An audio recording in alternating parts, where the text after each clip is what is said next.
Would you like to have more power, speed, strength, and jumping ability?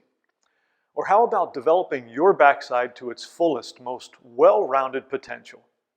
Want to jack up your booty? If yes is your answer, you've come to the right place.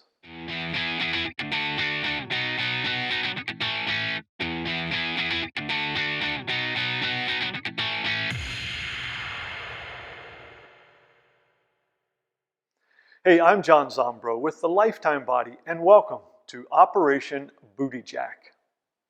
This is a buttock development program like no other, which uses evidence-based training practices to take you to absolute gluteal greatness. In human performance terms, the caboose is actually the locomotive, and Operation BootyJACK will help you to maximize your posterior pelvic power potential, as well as create the full, rounded profile you've always desired. All joking aside, the buttock muscles are critical in both athletic performance and in daily function, as they are key players in creating stability, force, graceful movement, and long-term orthopedic health. Each cheek has 9 muscles, and Operation BootyJACK uses specific exercises to help you to maximize your beastly backside. There are several places on the human body where you should be able to crack a walnut, but, pun intended, the buttock is numero uno. Operation BootyJACK will have you standing knee-deep in walnut shells in no time. The program utilizes 6 incredibly effective exercises organized into a specific workout that is performed 2 to 3 times per week for 6 to 12 weeks. The equipment and time requirements are quite modest, as Operation BootyJACK is designed to provide the utmost efficiency in training. This program can be employed by any intermediate to advanced exerciser, and it can be scaled to fit any level or goal. The 6 exercises are the lateral pelvic tilt, the single leg partial squat, hip lift number 1, hip lift number 2, the low pulley cable deadlift, and the walking lunge. Each exercise is simple to perform, and we'll go over the precise technique for each movement.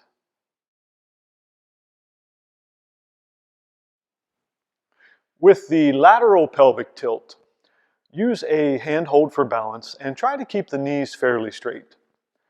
Tilt the pelvis in a lateral direction, which is the frontal plane. The stance hip will move outward as the free hip moves downward. Try to get a feel for this movement and maintain control.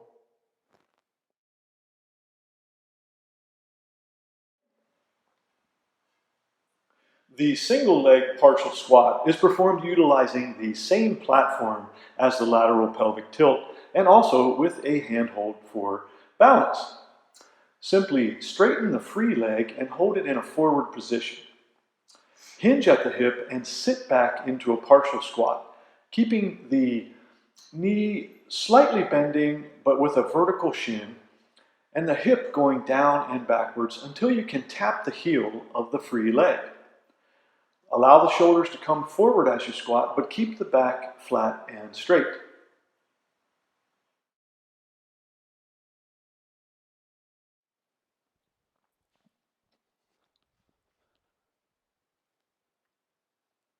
Hip lift number 1 is performed by placing the shoulder blades on a weight bench. Place the feet flat on the floor with the knees bent at approximately 90 degrees. Place a weight, either a bar or a kettlebell or dumbbell with padding or a functional training sandbag on the upper pelvis. Place a resistance band around the legs just above the knees. Now, lower down and allow the hips to hinge, and at the bottom of the motion, slightly sweep the hips backwards. Raise up. Lock out the body, forming a straight line from the knees to the hips to the shoulders. Squeeze in the buttocks and press the knees outward. Hold for 2 seconds and then lower slowly and repeat.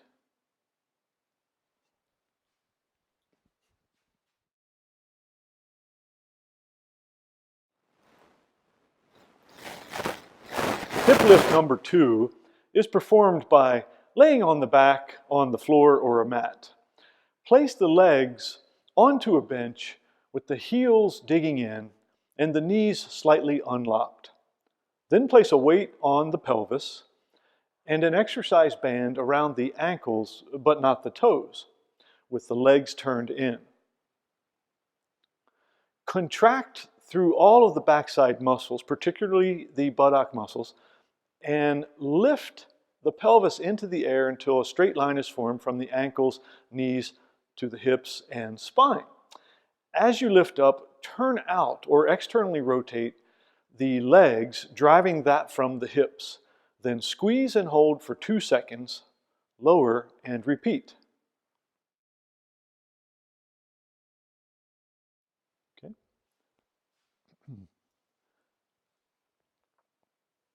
The low pulley cable deadlift can also be performed utilizing heavy exercise tubing with a low anchor.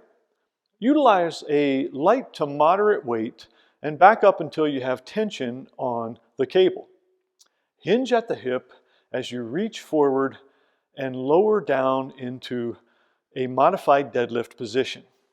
Then straighten up and squeeze strongly through all of the posterior musculature, primarily the buttocks, but also including the shoulder blades and back muscles.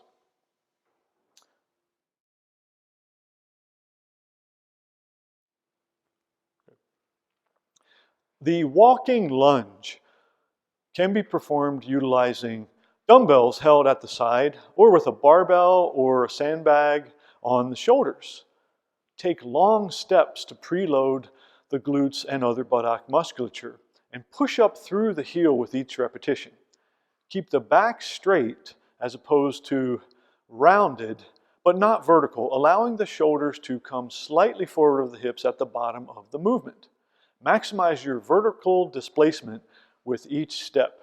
And you can make turns if you do not have a long straightaway for this exercise. Now let's review the guidelines for the workout routine.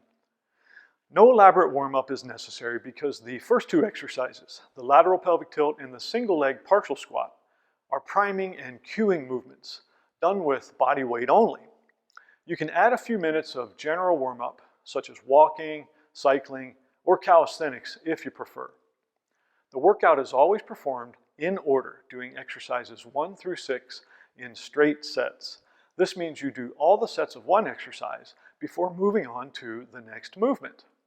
The recommended sets and rep ranges are as follows. Exercises 1 and 2 are done for 2 sets of 15 reps each, and this means 2 sets on the left and 2 sets on the right. These help to activate the buttock and enhance your mind muscle or brain-butt connection. Exercises 3 and 4, the hip lifts, are performed at 3 sets of 10 to 12 reps with increasing weight each set. Exercise 5, the low pulley deadlift, is done at 3 sets of 6 to 8 reps with a consistent, moderate amount of resistance. And finally, exercise 6, the walking lunges, are performed for 1 set to fatigue, form change, or momentary muscular failure using moderate weight. Rest between sets should be about 1 to 2 minutes, but you can adjust this up or down as needed. Because the first 2 exercises are unilateral and less taxing, you can alternate sides by doing a set on the left and a set on the right, and then continuing in that fashion to get the 2 sets on each side. The number of sessions you should perform each week will be 2 to 3, based on your ability to recover and make progress. As you move through the program, you'll find yourself getting stronger, and you should progress by increasing the weight you use in each of the exercises, but try to maintain the same rep ranges for max effectiveness. So in a nutshell, a walnut shell, that's Operation BootyJACK. If you'd like some additional information about how to coordinate this program with your current resistance training, or how to integrate it into sports and athletic seasons, and even how to optimize your body composition to most effectively burn fat and build muscle to sculpt your backside as well as your whole body, check out the article on Operation BootyJACK at thelifetimebody.com. I'll link to that in the description box as well. And while you're there, take a look at my online physical therapy and coaching services. You may want a little extra help with this or other health, fitness, and performance goals. You can see if this would be a good fit, and I'd be happy to work with you if it is. So thank you so much for watching, and I hope you found this content to be extremely valuable. Please consider sharing it with people you care about and who would benefit from Operation BootyJACK. Like, comment, and subscribe, and I'll keep you real time with peak performance wisdom. Until next time, this is Coach JZ signing off from the Lifetime Body, where science meets common sense and where you can make your body last a lifetime.